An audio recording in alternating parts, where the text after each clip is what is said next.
جڑے حالات میں۔ اسلام کسی پہ زیادتی نہیں کرتا، اچھی طرح سن لے۔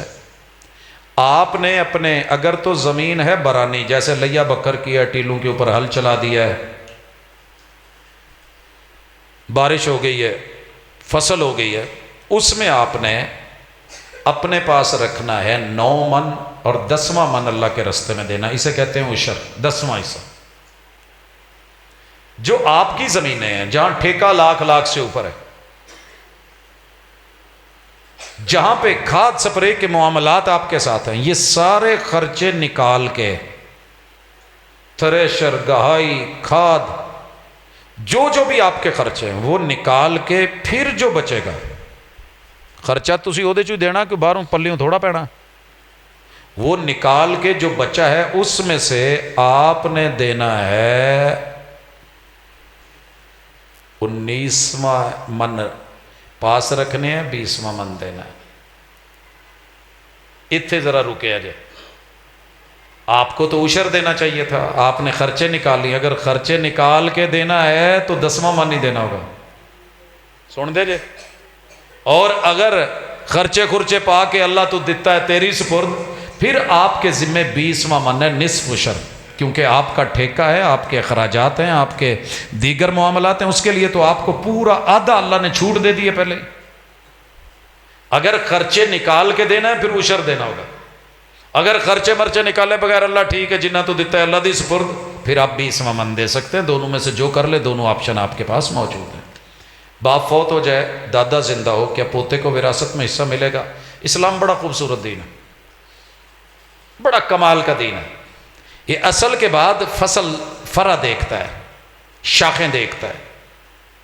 حبیب بینک کی جتنی شاخیں ہیں ان شاخوں کو دیکھا جائے گا، وہ اپنے اس کا ذمہ دار ہے۔ باپ زندہ ہے، باپ زندہ ہے، بیٹا فوت ہو گیا ہے، اب جو بیٹا فوت ہوا ہے نا، اس کی اگر کوئی وراثت ہے، کوئی ملکیت ہے، کوئی زمین ہے، کوئی جائیداد ہے، کوئی اس نے پرسنل بنائی ہے، اس میں دادا بھی کہیں نہ کہیں آ کر کے دیکھا جائے گا، حصے میں آتا ہے تو وہ حصے دار بنے گا۔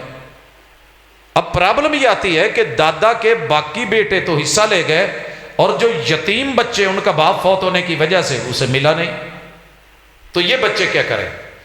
ان بچوں کے لیے آپ نصیحت کر سکتے ہیں، وصیت کر سکتے ہیں، زندگی میں دے سکتے ہیں، ساروں کو بٹھا کے کہ پتر اس جگہ تے تسی بھی ہو سکتے سے، تسی فوت ہوئے ہوندے تو تہاڈی اولاداں نال یہی کچھ ہوندا، محرومی ہوندی تو کی ہونا سی۔ یہاں بیٹھ کے وارث کے لیے وصیت نہیں ہے، منسوخ ہو گئی ہے یہ آیت، من بعد وصیت، یہ والی آیتیں اب وارث کے بارے میں نہیں ہے، وارث سے ہٹ کے 1/3 آپ اللہ کے لیے تیسرا حصہ وصیت کر سکتے ہیں، اور ایسے پوتوں کے لیے کہ جو کمزور ہیں، جو لاچار ہیں، جو یتیم ہیں، جو مسکین ہیں، جن کا کچھ نہیں، تو دادا جی ان پہ خود بھی اپنی زندگی میں خرچ کر سکتا ہے، اور سارے چچے باقی مل کے، بہن بھائی رشتہ دار ان بچوں کے اوپر اسپیشلی سوچیں گے۔ اسلام خیر خواہی کا دین ہے، الدین النصیحہ۔ کچھ حضرات نماز جنازہ میں سلام پھیرنے سے پہلے دونوں ہاتھ چھوڑ دیتے ہیں، مرضی بھائیاں دی، کچھ کاموں میں زبردستی نہیں ہوتی، ہم صرف مسنون کہہ سکتے ہیں، سمجھ دے جے، جو مرضی نماز پڑھتا ہے پڑھے، میں تو نہیں روک سکتا، میں اس کو بتا سکتا ہوں، صرف بتاؤں گا کہ آپ جو کر رہے ہیں وہ مسنون ہے یا نہیں ہے۔ میں جو کر رہا ہوں میں اس چیز کا ذمہ دار ہوں کہ میں وہ کروں جو مسنون ہے، ٹھیک ہے؟ کوئی 2 نمبر نوٹ کسی دے وکن ڈے نے ویچن ڈیا تو ویچن دو، سانوں کی تائے نال ہی کرن ڈیا نا، وہ دی پہلی لے کے انہوں 2 نمبر نوٹ دین ڈیا، کوئی حرج نہیں، چپ رہو، ابو نو دین ڈیا نا، چپ رہو، میرے نال ہوں میں ویکھی جاؤں۔ اگر تو آپ وہاں بولتے ہیں تو اسی لیے ہم دعوت دیتے ہیں دین النصیحہ کہ کام وہ کریں جو مسنون ہو، خوشی اور غمی دونوں، نکاح اور جنازہ دونوں۔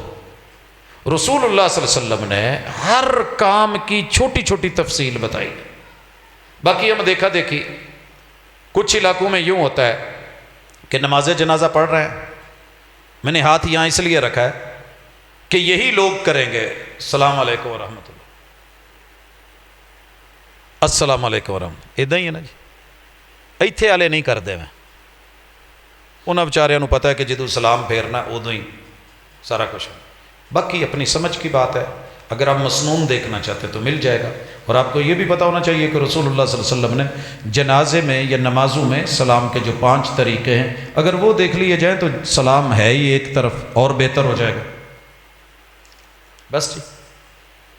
سبحانک اللہم و بحمدک اشہد ان لا الہ الا انت استغفرک و اتوب الیک.